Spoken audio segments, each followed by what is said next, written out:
you got to get nice and close. All right. So starting off, you guys, starting from, let's say, left to right, what instrument do you play and what do you kind of do in the band? Left to right. Who's left? Stage right. Left. You. Oh, I play guitar. You play guitar? Yeah, I try. Okay, hell yeah, dude. Oh, you don't fucking try. You succeed, sir. Fuck yeah. What about you, brother? Leo, I play bass. Bass. Okay. Leo, bass. What about you, brother? Rise Against shirt. Ernest, I play. Oh wait, I sing. Ernest! Fucking A! So you're the singer, huh? Yeah. All right. And then what about homeboy to the other way? I'm Vic. I play the drums. Vic, and he plays the drums. And Vic, you're not in the camera right now, you mysterious motherfucker. That's all right. Still, you gotta scoot over. It's so weird. If you look on online on the live right now, you'll see kind of like it's weird on my screen. So like what you guys see is a little bit different than what's being projected. Okay. Because technology is ass. Come in this way. I wish I had you guys fucking right here on my couch, and we could all just be fucking drinking and having a good time. But there we go. There's the handsome devil, Vic. Hell yeah. So you play drums. All right. So first question coming off the rip, you guys. Do you believe in ghosts? All right. Can I answer that? Yeah. Oh, One person give me an answer. Oh shit! You got one? You got it. Go ahead. So San Antonio has this old thing called the ghost tracks, where you park your car and it gets pushed by ghosts because back in the day, some kids got hit by a train in there was a school bus. Okay. And so this is like one of those lures of San Antonio from like a long fucking time ago. So there's a lot of people who believe in that shit here. Okay, all right. So the homeboys It's a believe in the weird thing. ghosts. It's called ghost tracks, yeah. Okay. And question for the singer. What is your personal definition of music? There's a broad definition of music for everybody. People say it could be sounds to your ears. You could say, it just gives you feeling, whatever you want to say. But, regardless, what does it mean to you,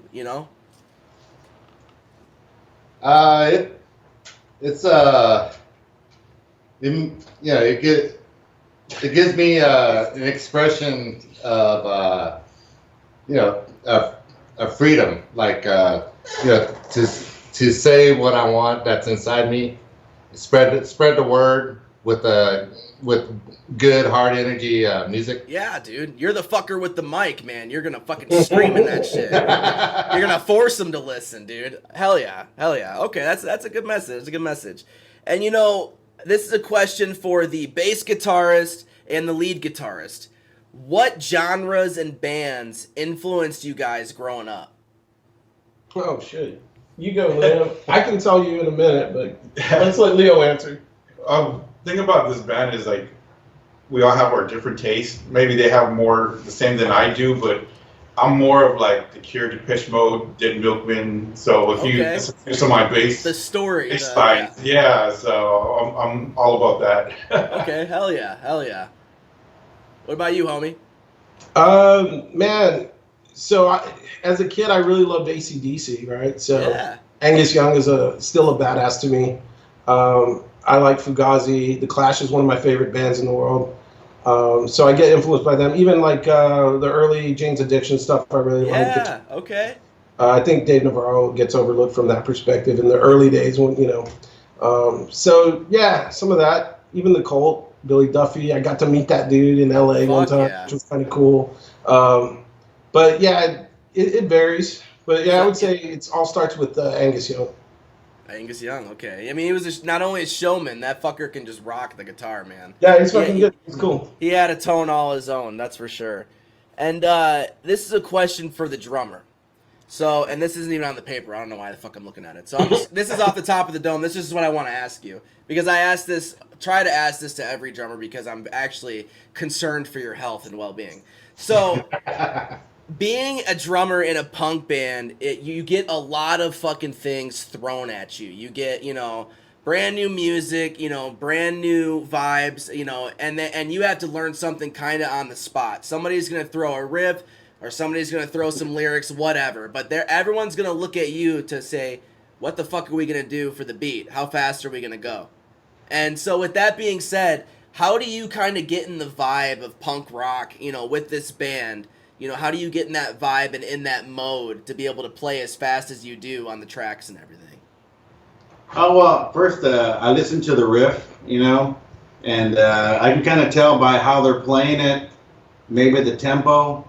You know, if he's playing it super fast to begin with, obviously that it's going to be a faster tune. Right. If it's something a little slower, maybe on the bass or something that's a little more groovy, I might slow it down a bit, at least to try it. And then we all play together, and then maybe it's, hey, let's speed it up a little bit. All right, let's try it. Maybe it doesn't work. Maybe we need to slow things down, and we'll slow it down. That's usually A lot of times most of the times our songs start off slow, and Victor's the one that kind of we always look to Victor, give us the right tempo and make it right. Because if it was up to me, they'd probably all be slower. But let's be honest, when you play live, it's always faster, right? Oh, it always is. You're There's no always way around speeding. it. You're always speeding through the set, man. That's so true. That is. And what could somebody expect from a SPOCK show? That's a good question. Lots of energy, for sure. Always, yeah. Yeah, energy. Energy, positive vibes. Is there Well, anybody that you know, as far as did anybody cause trouble at the show? Yeah, there's some drunk people, but there always are. Yeah, the drunk people really fucking get into, like the last show. We did a Facebook live stream, so I'm sure it's out there somewhere. But there was a couple of drunk guys who were just fucking jamming the fuck out of the whole show. Like they loved it, man. Which is cool, like. Because really, like, sometimes alcohol gives you, like, lets the inhibitions go, right? So people get to feel what they want to feel and dance and do what they want to do like nobody's looking, as they say, right? So, yeah. But, you know, we're just starting to gig again, right? So our whole story goes way back. But so we're just starting to pick up, and we'll see what happens. Maybe we can answer that a little bit differently in another sometime down the way. You know what I mean? Well, hell, you led me into my next question. Gosh. Ugh. Anyway, my next question was, you know, you guys played in the 90s. You know, I kind of read that a little bit, and you know, obviously being, you know, a younger age then, you know, being where you guys are now, what brought you guys together? What was the spark that, you know, brought SPOCK back together and kind of made you guys jam out again? It was actually We blame Victor. Victor. Okay. Yeah, well, I play in a couple of other bands, and one band that I was in ran into Ernest on Facebook, and he was trying to find the demo cassette that we had and to make it digital. Okay. And of course, I had a copy of that, so I reached out to Ernest, and that's how it kind of all got started. Just, hey, here's some old flyers, you know, hey, here's the demo, check it out. Yeah. You know, We like still that. have cassettes. yeah. Yeah. Which are back in style again, right? Yeah. Fuck. Oh, yeah, dude. Everything old school is coming back, man. It's becoming the new school. Old school is becoming new school. Yeah. It's fucking wild, you know. It is. And being in California, it's a very prevalent, you know, punk scene. You know, so with that being said, what shows do you guys have coming up, or what can we expect to see from SPOCK here in the future? Well, we're going to have to correct you real quick because we're in Texas. Not oh my god, sorry. The beer's coming. Texas, sorry, didn't mean California, Texas. So being, you know, as far as a lot of punk bands in Texas, I know a lot of punk bands in Texas, but, you know, being a prevalent in Texas, what can we expect you guys from, you know, the future? Alright, you want to answer that, or do you guys? Go ahead. So we've already we write a lot of music really all the time, man. Mm-hmm. We're always bringing riffs. We're always writing stuff. So I think we're talking about even recording another small EP or maybe one single in May timeframe. Yeah. Okay. So Victor has a little home studio at his house, so all the recording is done by him, engineering, and we all kind of produce it and record our things, right? And so I could see that coming up in the near future, and we'll of course send you that stuff as it comes comes out. Oh, fucking A, right? Yeah. Because we're knock on wood, but we're writing machines, man. We're always writing stuff. Dude, I love that. I love that. You know, and where do your guys' lyrics stem from? This guy. This guy. All right. So, you know, and so with that being said, you know, my lyrics come from, you know, a bunch of shit ton of life events, you know, politics, movements, you know, everything from, you know, me being in the army to being in the medical field, everything, all that. It's pushed into my music, you know. So with that being said, what kind of controls your music? You know, what pushes you in the direction to write your lyrics, and what are they truly about? They're about you know, my experiences, past, present, and something that hasn't came yet, but you know. And I got, you know, like so I got premonitions. Yeah, okay, all right. But it's basically, you know, all of my experiences. That's how my lyrics just flow through onto paper. So. Okay. And when you bring the lyrics, do you usually have a riff in mind? No, actually, I write all the lyrics without using any type of riff or anything like that. And then when we get together and practice, then we all, you know, together as a group, you know, Fred will come up with a riff or Leo would come up with a riff, and then we'll work on structuring the sound and incorporating the lyrics, whichever I find fits best into those. Okay. Yeah. All right, that's a nice little process. Can I add something to that real quick? Oh yeah, definitely. So one of the original songs that we had written way back when we first started was called My Distraction. And we had some old VCR recordings of our practices, which was really cool, thanks to Leo, our bassist, right? And so he had to, there was one song that didn't have the complete lyrics, because Ernest had copied all our lyrics and had, of the time, he had all the lyrics, right? Which was really cool. Right. So when we started playing, he had all the stuff to reference from, you know, when we did it. And so, but there was one that he didn't have. So we had to rewrite the lyrics to a song we wrote when we were in our 20s. Oh, so I thought that was really cool, man. Yeah. Like, he was able to fucking do that. That's cool. And make that happen, and now it's a song again, right? So I fucking it was love lost that. for a little bit, and now it's found again with new lyrics, and it all works again. So I love that, dude. I love Yeah. that. And you know, you never know where your material is gonna come from, man. You really don't. Yeah. You know. And you know, with that being said, have you ever had to take a shit on stage? Not yet. Not yet. You're interviewing Gigi Allen? Is that what? If he was alive, I think he'd answer that. Y'all punk people know who that is, right? Oh, definitely. Yeah. And what's the craziest show you guys have done so far? Oh, What show got most out of hand? Damn. The last one? The last one? The last one. Truthfully, yeah. We actually have a show tomorrow, so it's hard to tell you right now. Yeah, this is San Antonio. They're not Premonitions, they're happening. I get it. Yeah. That's up. Yeah. All right. We'll report back. Report back. All right. And then this is a question for the bass guitarist. Time stops for everyone but you for a day. What are you doing? What am I doing? Ooh. Probably, as long as the TV's still going. I'm looking at TV. Just fucking watching TV. All right. That's all I do, man. Nothing but YouTube. So. Hell yeah. That's chill. That's chill. And then this is an interesting question. I'm asking this to, you know, kind of a lot of punk bands out there. And I don't know if you guys watched the interview before this with Face Kicker, but you're gonna have Face Kicker. Hell yeah. So you guys are gonna have a very familiar or similar question. So skinheads are very prevalent in the punk rock community. You know, as far as that goes, sometimes it's a really hateful message that comes across. Dead Kennedys wrote a song, Nazi Punks Fuck Off. So we clearly know what their opinion feels towards them. So with that being said, how do you guys feel about politics and, you know, kind of skinhead Nazi punk, you know, regime kind of surfacing actually again, which is kind of sad, but it is. I've seen it anyway. But with that being said, do you guys what are your thoughts on politics being involved in punk rock music and skinheads being involved in punk rock?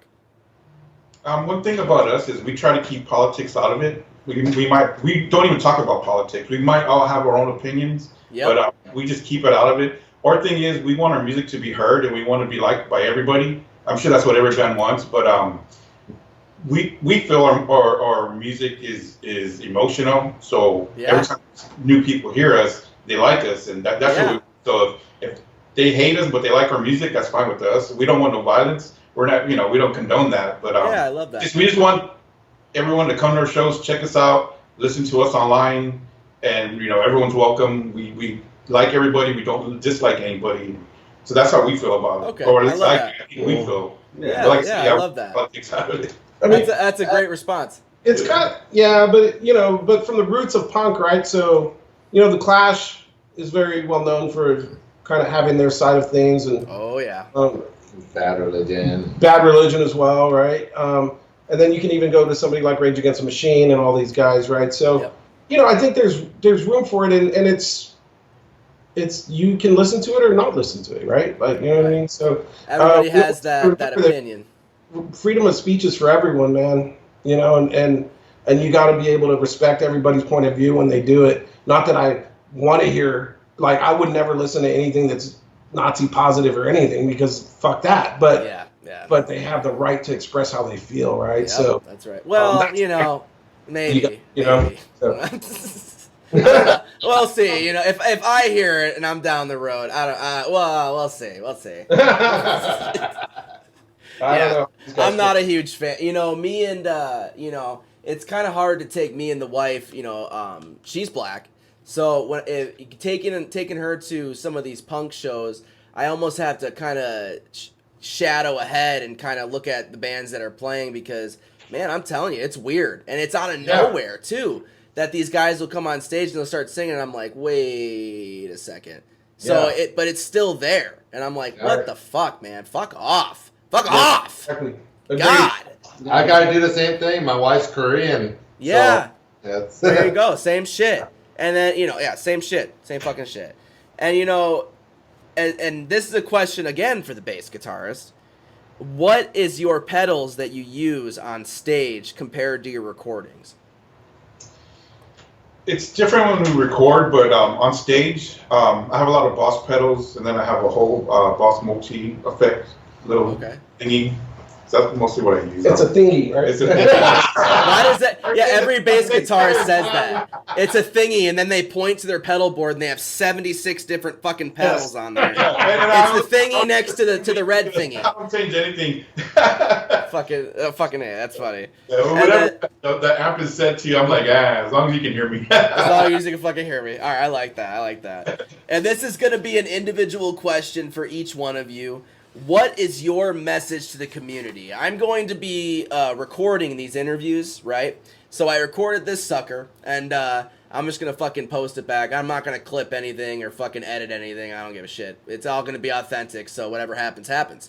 And so I'm going to post that. With that being said, a lot of people are going to look back at this video.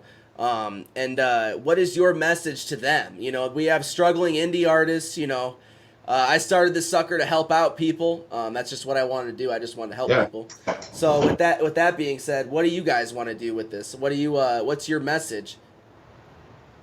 Doesn't have to be music related. It can be just life related or whatever thought you have on your mind. What's your message to the community? Oh man, I feel like I talk too much, but I'll start it off to make it easier. Start it off.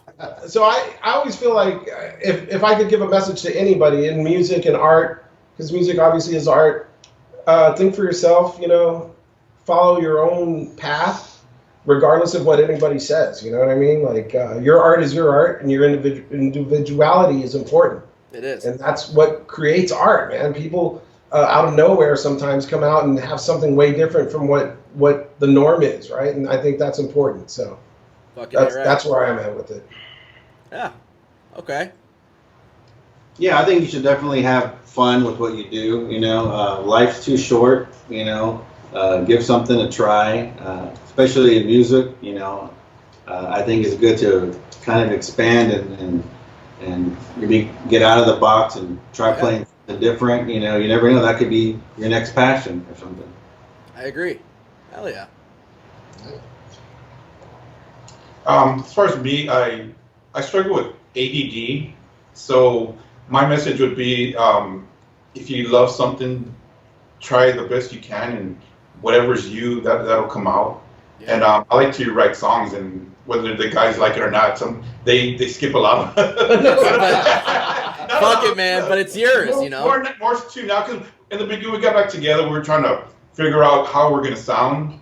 So like we're all coming up with stuff, and like we didn't use everything of everybody's, but little by little we're like piecing everything together. So just create as much as you can. Yeah. If you love to do it, create. Okay.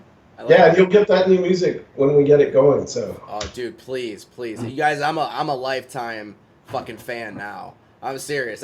When I heard your guys' stuff, I was like, oh, holy shit, yeah, this is right up my fucking alley. And then I knew I had to fucking interview you guys. I knew it. It was you guys are killer. And what about you, Singer, for your message? I say, just be yourself. Whatever you do, just be yourself. Keep pushing at whatever you're going for.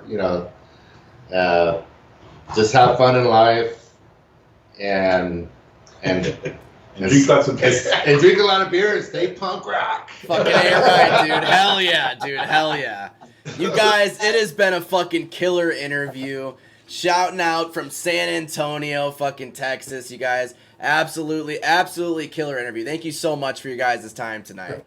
Awesome. Thanks for having us. Man. Hell yeah, man. Enjoy the rest of the show and the killer tunes. And please keep me in the loop with your guys' new stuff, man. I'm going to be rocking that fucking t-shirt. Thank you so much, by the way, for the fucking t-shirt, man. Hell yeah. I've been rocking that fucking thing. I love it, man. Thank you guys so much. You guys have a great night. Everybody, this was SPOCK, and they are fucking kick-ass. Have a great night, you guys. Love you. All right. Good night, guys. Have a good one. Cheers. Cheers.